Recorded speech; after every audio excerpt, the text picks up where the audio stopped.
Hi, welcome back, everybody. That was a really great presentation about branding. I learned a lot of stuff. Hopefully you did too. Uh, my name is John Taylor. Um, I'm actually the senior digital media strategist here at the Treehouse. Started out as a social media manager, still do a lot of that. I'm here to talk about BrandBlaster today. I just want to make sure that you know that I am John Taylor, but there is another John Taylor, the bassist from Duran Duran, just in case you were wondering. Um, so we're going to talk about a few things about BrandBlaster, a lot of which we haven't shared with dealers yet. The first thing we're going to do is a quick, in case you missed it, a BrandBlaster snapshot, some of the info that we talked about at convention, updated, and a few things about the program itself. We're going to talk about how brand awareness campaigns in general affect the traffic of your website, which has been one of those things we haven't really shared with dealers. We're very excited to talk about some of that. Talking about programmatic, Rick Clary brought this up at convention. We're very excited about it. And we'll talk about how the BrandBlaster program is evolving with programmatic. And then the results that we have so far from programmatic. Some cool stuff to talk about there. Lots of big numbers, which we like here. So let's just start with where we've been with BrandBlaster. The program has been evolving, and so far we've done a lot with the Facebook platform, which includes Instagram, Audience Network, Messenger, all those things that Facebook owns. I'm sure they're going to own a lot more things by the end of this conversation that I'm having with you. Google Display Network, which covers 90% of the internet. YouTube, which is considered one of the biggest search engines online. Also, some of the audio networks like Spotify, Pandora, iHeartRadio, and Blip, which is digital out of home. So billboards that you see on the highway that are changing every 8 seconds. And there's one other thing we're going to talk about. I mentioned it already, but we'll come back to this. And let's get into what we actually presented at convention. So the BrandBlaster program has been going on since last December, and we've had, we're up to about 60 some odd dealers at the moment, and this information is actually from the beginning of this year in January, and we started out with about 10 dealers. We're now, so these results are kind of all over the place. But we have 485 million impressions. So across these networks I just spoke about, we're literally have been shown 485 million times the ads that we're running, which could be anything from video ads to static images, those kinds of things. 485 million times. There have been 2 million clicks on those ads. And those are clicks anywhere from a Facebook reaction with a heart, a share on Facebook, anybody clicking through a YouTube ad to get to your website, really just anything that, any kind of click. We've been able to generate 2 million, which we're really happy with.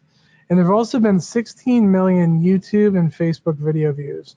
That's really impactful because a lot of what we do is retarget people who have engaged with the brands and engaged with the videos. So we find that people watch the video for more than 10 seconds up to the 15 seconds we recommend for the videos on these platforms. We find that they're more likely to convert, down the line, whether on your website or on a Facebook lead form. So really, I also wanted to talk about how this affects your website. Not just BrandBlaster, but just brand awareness advertising in general. The main thing is it drives traffic. There's a huge traffic effect that happens when you're running brand awareness. So we did a quick little case study. Basically, we had brand awareness off for 30 days and then on for 30 days. And this is what happened. So we had website visitors, and what we saw off, we had a little over 1,000 website visitors. With it on, we had almost double the number. We had a 92% lift with brand awareness campaigns on for this company over the last over 30 days. New website visitors, people who never interacted with your website at all, With the campaign off, again, right around the 1,100 mark, also really close to double. With brand awareness on, we had a 94% lift. Really important because these people are now in the ecosystem of our retargeting, whether it's from the search element, the PPC element, the BrandBlaster kind of ecosystem, as we call it. But basically now they're in the funnel.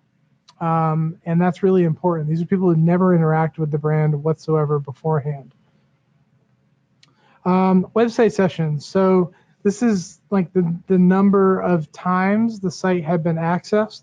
About 1,300 with brand awareness off, and actually 100% lift when you put brand awareness on. Also very important, can really help strengthen a website with these kinds of numbers. And then something that's important, not the number one thing in our BrandBlaster program, but leads. Obviously very important to what we're doing here. And with it off, about 205 leads. With it on, 252 leads. And that's across all the different ways that we can generate leads for you. And that was a 23% lift. So as we see, brand awareness campaigns are really important, whether or not they're driving people directly to a lead. You know, a lot of people come in and we see some lag in these campaigns because just like SEO, it can take time for somebody to go to a website for, say, a foundation repair issue, and then actually convert to a lead and want to have somebody come to their house for a free estimate. So brand awareness is definitely really important. A little bit more on this. We looked at 10 BrandBlaster dealers as of last month, September, and we saw a number of stats that were really interesting. They've never been shared before. Very excited about this. When a dealer is running BrandBlaster, we actually see a 57% lift in brand searches year over year. So brand search is anytime a person searches for your company name on Google or Bing or any of those platforms. It's really important, and you get the people back into that funnel, but they're starting to recognize your name and remember your name from the first time they saw it, which is really impactful. We also connect this to PPC a little bit. One of the things that I found really interesting learning from our PPC team was that there's a 32% lift in the clicks on PPC ads of dealers that are running in BrandBlaster year over year. And it's mostly because it helps more people, like they search for the service, they see the ad, and they remember your name from one of the things that you've done in brand awareness. So it's a really, I found that really fascinating. And then the last thing, again, we come back to leads, the most important thing, you know, that we're all kind of driving towards. And there's an 80% lift in brand leads year over year. Those are those no charge leads of somebody who's searched for your company on Google, goes to your website and fills out your free estimate form. We find that, you know, really strong, really impactful. And it kind of proves that brand awareness is something that can help you drive towards the goals that you're looking for. So you're probably asking yourself, that's great, it's awesome, but what's next? So as we talked about before, we're doing all these different things, and BrandBlaster is an ever-evolving platform. We're adding anything we can find that we think is going to work. We test it out, and then we implement it for the dealers that are in the program. And that little question mark guy in the bottom right-hand corner is programmatic. So I guess, you know, what is programmatic? So I have a really great definition of it right here, but we're going to throw that right out the window. When people talk about programmatic, it gets really too complicated, way too granular, and it's really a simple premise, a simple way of advertising. Here's the thing, I get a lot of questions about it, and it's not about where your ads are seen. It's not about how we're placing the ads. It's about who we're showing the ads to, because programmatic is your audience. Our normal conversations really have to, you know, we start talking about programmatic, and you know, we talk about where the ads can be seen. We're going to go over a little bit of that. But really what it comes down to is, the platforms I have mentioned over the last, several years of privacy issues on Facebook, Google being investigated, things like that. These companies have really started to care more about privacy, which makes it harder for us as advertisers to target people directly, like homeowners, people looking for a roofing contractor, really a lot of things we used to be able to target. That doesn't mean that these platforms aren't working. We just had to work smarter. We had to work harder to figure out ways to target the right people. With programmatic, it's pretty great what we can do there. So let's talk a little bit about that. First, let's look at what it actually looks like. I'm going to show you a few ads that we've done for Alfred Home Solutions. These are display ads. You see these, the top one is actually the top bar on a website on your mobile phone. That's why it's so small.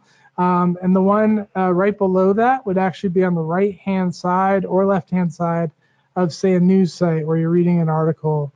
It can be seen on BuzzFeed, things like that. That's programmatic display.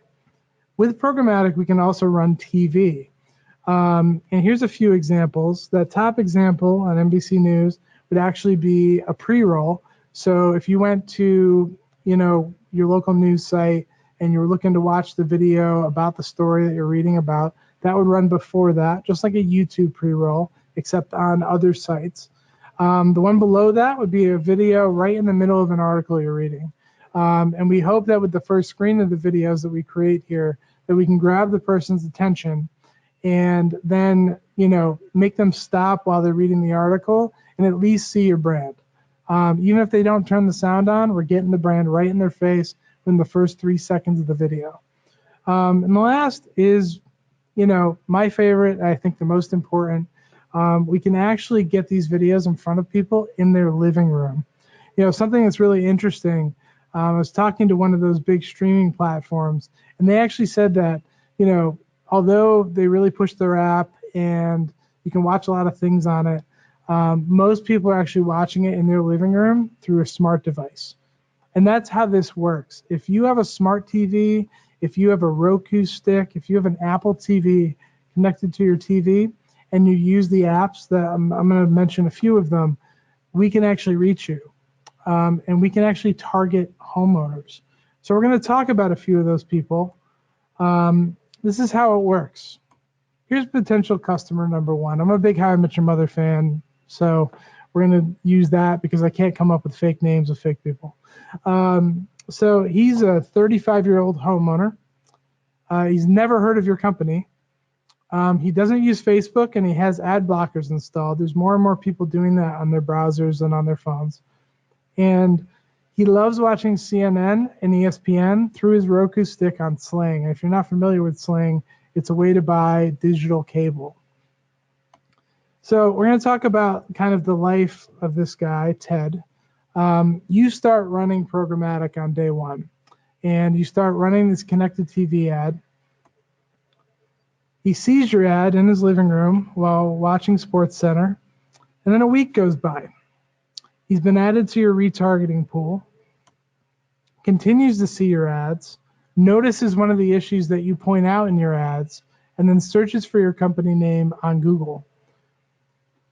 He ends up on your free estimate page, fills out the form, and you have a lead. Now, that's just one really quick, straightforward, if everything was beautiful, that's the best way to get a lead through brand awareness and programmatic. But let's talk about a different type of customer.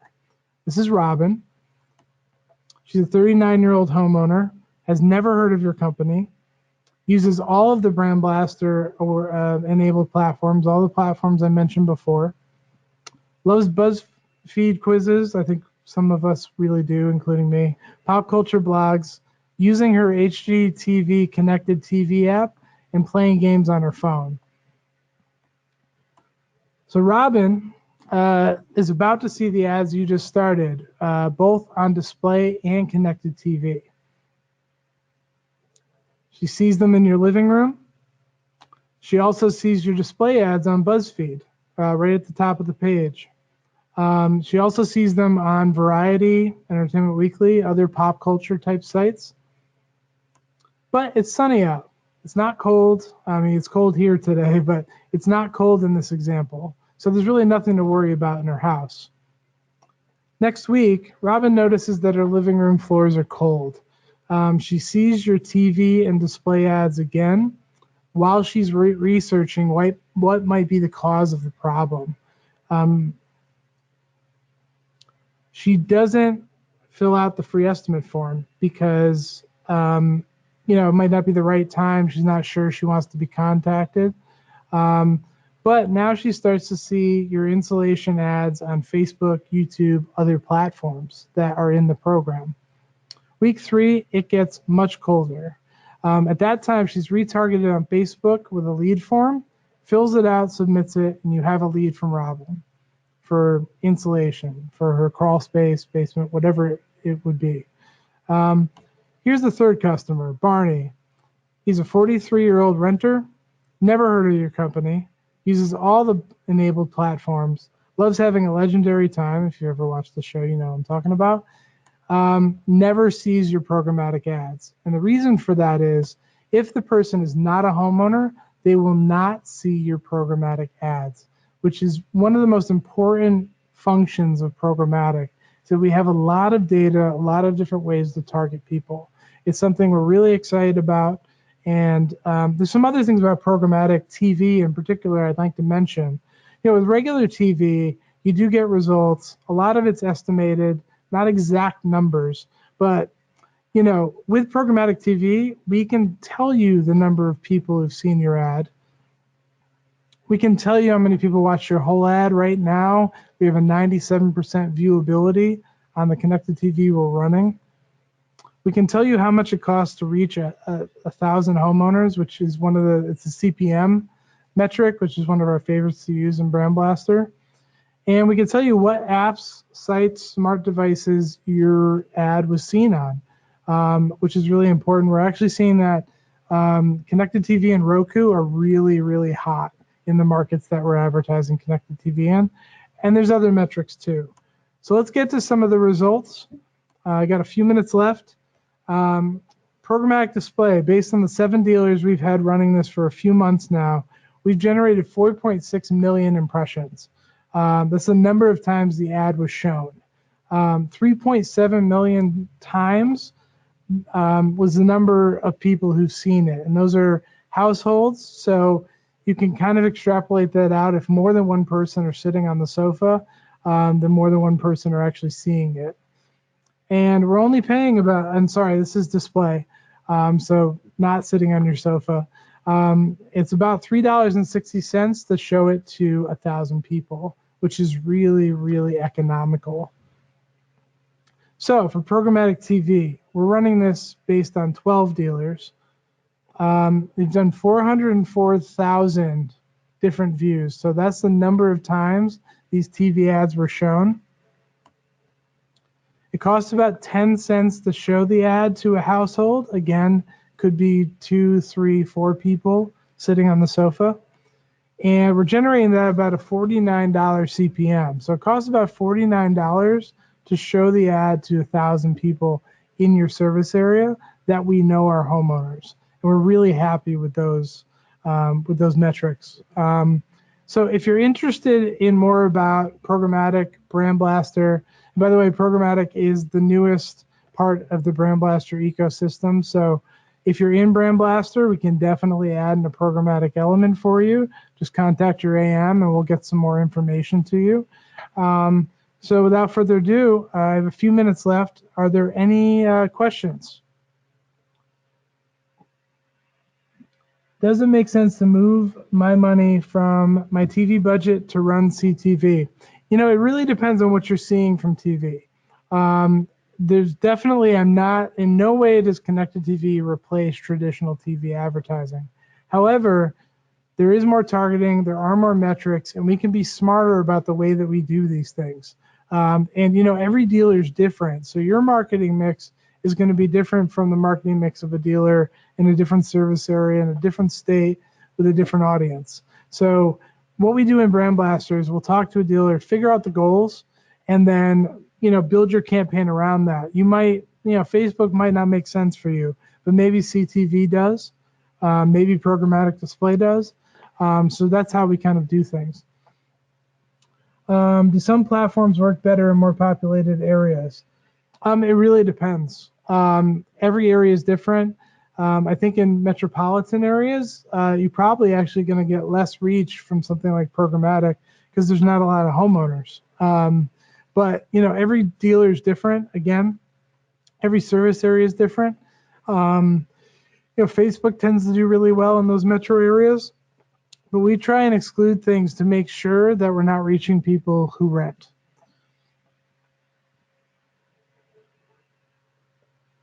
Am I able to change my spend once running? So a question from a current BrandBlaster dealer. Yeah, you absolutely can. We require a little bit of lead time to make that happen, but we can definitely change your spend while we're running.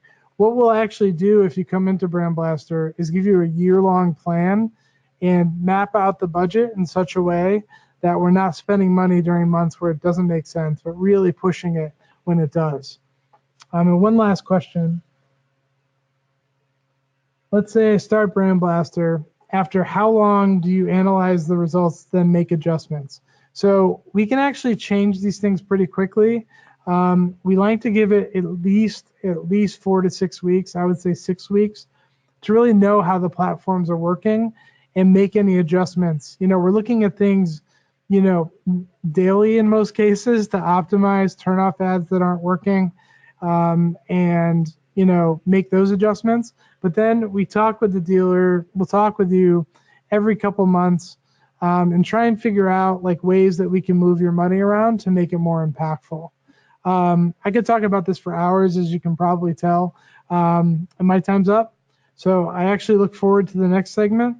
We're talking about Treehouse Tech Tools with Greg Davis. So we'll be right back.